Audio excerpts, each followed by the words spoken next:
कहानी शुरू 1172 में होती है और हमें एक किंगडम राज्य दिखाया जाता है। इस किंगडम में बहुत से कबीले थे जिनके सरदारों को खान कहा जाता था, पर इन सरदारों की आपस में बिल्कुल भी नहीं बनती थी, जिस वजह से अक्सर इनके दरमियान में जंग हो जाया करती थी। हमें एक कबीला दिखाया जाता है। उस कबीले का सरदार अपने 9 साल के बेटे के लिए उसकी बीवी ढूंढने निकलता है। उसके बेटे का नाम तिमोजिन था। सारा दिन सफर करने के बाद तिमोजिन के डैड अपने दोस्त के पास जाते हैं। वहाँ पर तिमोजिन की मुलाकात एक छोटी लड़की से होती है जिसका नाम बोर्ते था। वो उससे पूछती है कि तुम यहाँ पर क्या करने आए हो, जिस पर वो बताता है कि यहाँ पर मैं अपने लिए बीवी ढूंढने आया हूँ। बोर्ते कहती है, अच्छा फिर तो तुम्हें मुझसे ही शादी करनी चाहिए। ये कहकर वो वहाँ से चली जाती है। तभी रात को तिमोजिन के डैड उससे कहते हैं, मुझे तुम्हारे लिए एक ऐसी लड़की की तलाश है जो बड़े कबीले से हो। जिस पर वो अपने डैड से कहता है कि मैं अपने लिए लड़की खुद ही ढूंढूंगा। सुबह को उसके डैड अपने दोस्त के कबीले की सारी लड़कियों को उसके सामने खड़ा करते हैं। उन लड़कियों में बोर्ते भी थी, इसीलिए तिमोजिन उसे ही अपने लिए चुन लेता है। उन दोनों की शादी करवा दी गई थी, पर एक साथ रह सकते थे क्योंकि ये उनके कबीले का एक रिवाज था। जाते वक्त तिमोजिन बोर्ते को लॉकेट तोहफे में देता है और कहता है, मैं तुम्हारे पास जल्दी वापस आऊंगा, हम जरूर मिलेंगे। ये कहकर वो अपने डैड के साथ चला जाता है। काफी दूर आने के बाद एक जगह पर रुककर ये आराम करते हैं, पर वहाँ पर वो देखते हैं एक दूसरा कबीला भी था। उनका सरदार तिमोजिन के डैड के लिए दूध का प्याला भेजता है, जो इस बात का मैसेज था कि वो उनसे दोस्ती करना चाहते हैं। वो कबीला उनकी तरफ दोस्ती का हाथ बढ़ा रहा था। इसका जवाब तिमोजिन के डैड उनको भी दूध का प्याला भेजते हैं, पर तिमोजिन के डैड का एक साथी कहता है कि पहले आपको उस सरदार का भरोसा जीतना चाहते थे और सारा दूध का प्याला खुद ही पी जाते हैं। जब वो थोड़ा सा आगे जाते हैं तो तिमोजिन के डैड अपने घोड़े से गिर गए थे। गिरते ही उनकी मौत हो जाती है। यहाँ पर पता चलता है कि ये उस कबीले के सरदार की एक चाल थी। उसने दूध में जहर मिलाकर भेजा था। तिमोजिन के डैड के मरने के बाद उनकी कबीले के सभी लोग उनकी लाश को छोड़कर वहाँ से चले जाते हैं, क्योंकि उनका मानना था कि अगर उन्हें जिंदा रहना है तो उन्हें किसी दूसरे मजबूत ताकतवर कबीले का हिस्सा बनकर रहना होगा। तिमोजिन के डैड के मरने के बाद उनका खास आदमी उनके कबीले के सभी लोगों को अपने साथ ले जाता है और साथ ही सारे जानवर भी अपने कब्जे में ले लेता है। उस खास आदमी के जाते हुए तिमोजिन की माँ उससे कहती है, तुम अच्छा नहीं कर रहे, एक दिन बड़ा होकर मेरा बेटा तुम्हें जरूर मारेगा, तुमसे बदला जरूर लेगा।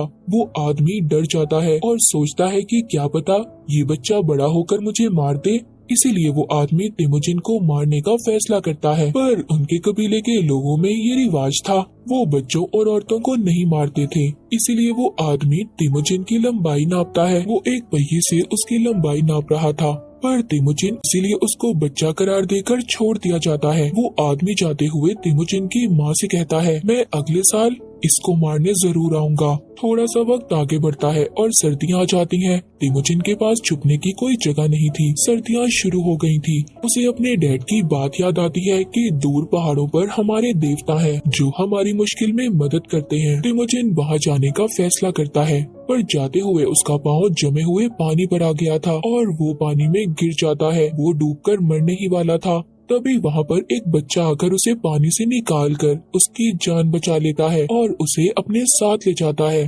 तिमोजिन अपनी जान बचाने पर उसका शुक्रिया करता है। वहाँ पर उस बच्चे का छोटा भाई भी था।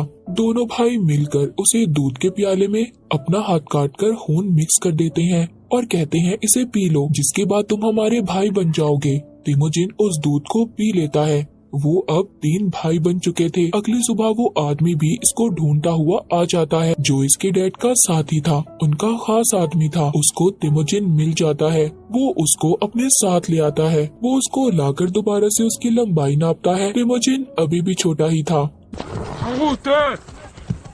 वो आदमी ये फैसला करता है कि वो तिमोजिन को जब तक कैदी बनाकर रखेगा जब तक वो बड़ा ना हो जाए। वो उसके गले में लकड़ी का फंदा डालकर उसे अपना कैदी बना लेते हैं। इन्हीं के कबीले में एक आदमी भी था जो तिमोजिन को रोज खाना खिलाता था और उसके जख्मों पर मरहम भी लगाता था। वक्त ऐसे ही गुजरता रहता है। वो आदमी जिसने इसे कैद किया था, वो जब इसकी लंबाई नापता है तो तिमोजिन अभी भी छोटा था। एक दिन बहुत तेज बारिश हो रही थी। सब लोग अपने अपने खेमों में चले जाते हैं। वो आदमी जो इसका ख्याल रखता था, इसको खाना खिलाता था, वो इस बात का फायदा उठाकर तिमोजिन को आजाद कर देता है। कहता है भाग जाओ यहाँ से। वो भारी फंदे के साथ वहाँ से चला जाता है। भागते भागते वो बहुत दूर आ चुका था। वो उस पहाड़ के देवता तक पहुँच जाता है जिसके बारे में उसके डैड ने भी बताया था।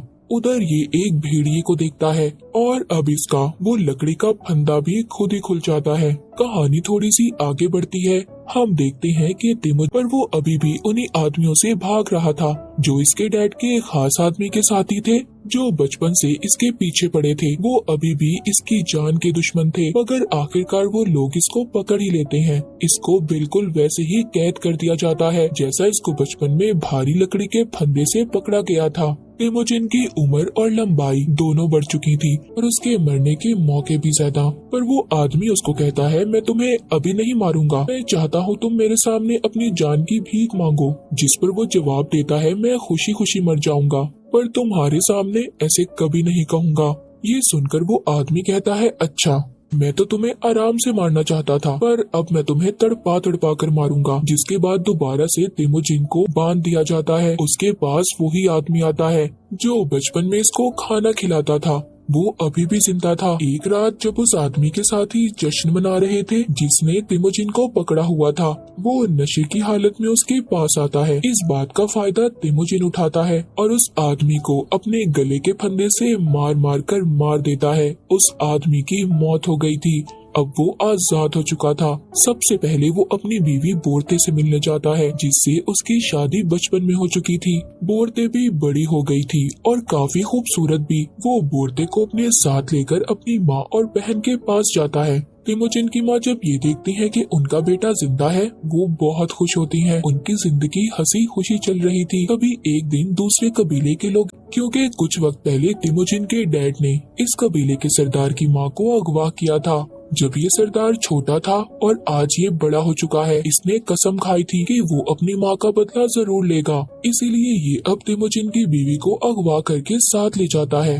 अब क्योंकि तिमोजिन इनका मुकाबला करने के लिए अकेला तो काफी नहीं था, इसीलिए ये मदद के लिए अपने पुराने भाई के पास जाता है जिसने इसे अपना खून दूध में मिक्स कर बचपन में पिलाया था। वो भी कबीले का ताकतवर सरदार बन चुका था। जब तिमोजिन इसको अपनी बीवी के बारे में बताता है तो वो कहता है, हमें उस कबीले से जंग लड़ने के लिए 1 साल चाहिए क्योंकि वो बहुत ताकतवर है और हमें अपने लोगों को मजबूत करना होगा। इसी तरह दिन, महीने और फिर 1 साल गुजर जाता है। तिमोजिन अपने भाई के साथ उस कबीले पर हमला कर देता है। वो सब लोगों को खत्म कर देते हैं। एक टेंट में तिमोजिन को अपनी बीवी बोरते भी मिल जाती है, पर अब वो उस कबीले के सरदार के बच्चे की माँ बनने वाली थी। लेकिन फिर भी तिमोजिन उससे बहुत प्यार करता था, उसे गले लगा लेता है। जो कुछ भी उस कबीले को मारकर इसे मिला था सब लोगों में बांट देता है जो इसके साथ लड़ रहे थे, और उन लोगों के घर वालों को भी हिस्सा देता है जो इसके साथ लड़ते हुए मारे गए थे। उसकी रहमदिली को देखकर उसके भाई के कबीले के लोग भी इसके साथ शामिल हो जाते हैं।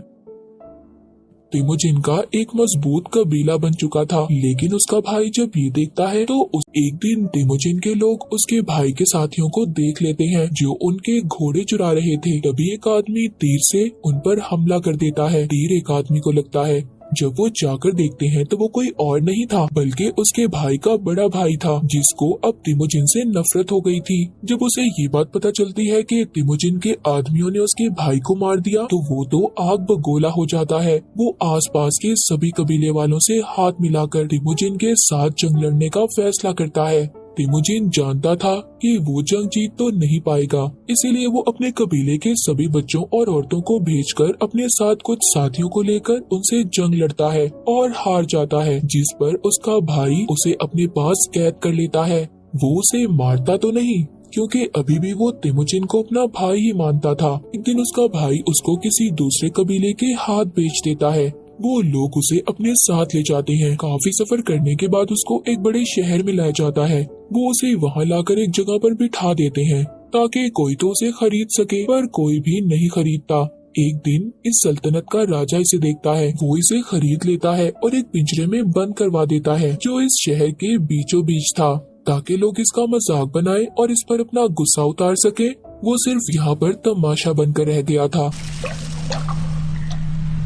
एक आदमी तिमोजिन के पास रोज आता था। वो उससे अपने लोगों के ऐसे बर्ताव पर शर्मिंदा था और तिमोजिन से माफी मांगता है। वो उस आदमी से कहता है कि तुम्हें मेरा एक काम करना होगा, एक लॉकेट मेरी बीवी तक पहुंचा दो। मैं तुमसे वादा करता हूँ तुम्हारे शहर या यहाँ के लोगों को कभी नुकसान नहीं पहुँचाऊंगा। अब वो बूढ़ा आदमी इसकी बीवी की तलाश में निकल जाता है। कई दिन चलते चलते वो बूढ़ा आदमी रेगिस्तान की गर्मी की वजह से बेहोश होकर मर गया था, मगर खुशकिस्मती से वो लॉकेट बोर्ते तक पहुँच जाता है जो तिमोजिन ने उसको बचपन में दिया था, जिससे उसे पता चल गया था कि तिमोजिन आज भी जिंदा है।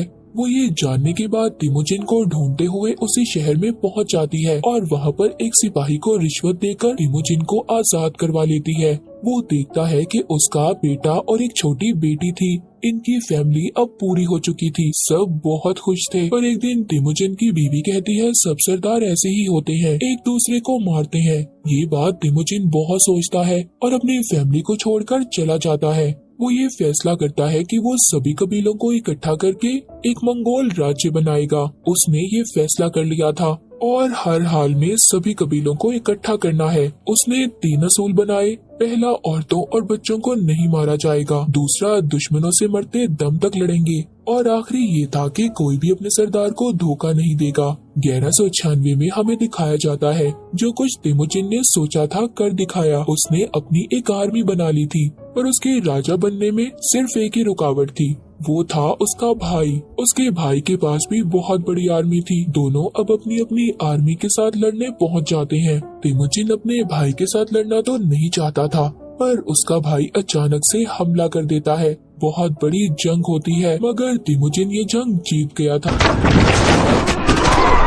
उसने अपने भाई के सभी लोगों को कैद कर लिया था। वो उन्हें मारता नहीं बल्कि अपनी आर्मी में शामिल कर लेता है, जो अब बहुत बड़ी आर्मी बन चुकी थी। तिमोजिन अपने भाई के पास जाता है, कहता है हमें लड़कर कुछ नहीं मिलेगा, अपना अपना राज्य बड़ा करने के उसमें हम मारे जाएंगे। उसका भाई कहता है अगर मैं तुम्हारी जगह होता तो पकड़ी हुई आर्मी को मार देता। उसकी और तिमोजिन की सोच बहुत अलग थी। उसने अपनी सोच की वजह से सब कुछ गवा दिया, जबकि तिमोजिन ने अपनी सोच के बाद तिमोजिन अपने भाई को माफ करके छोड़ देता है। बाद में हमें 1206 का सीन दिखाया जाता है। तिमोजिन अपने राज्य मंगोल का राजा बन चुका था।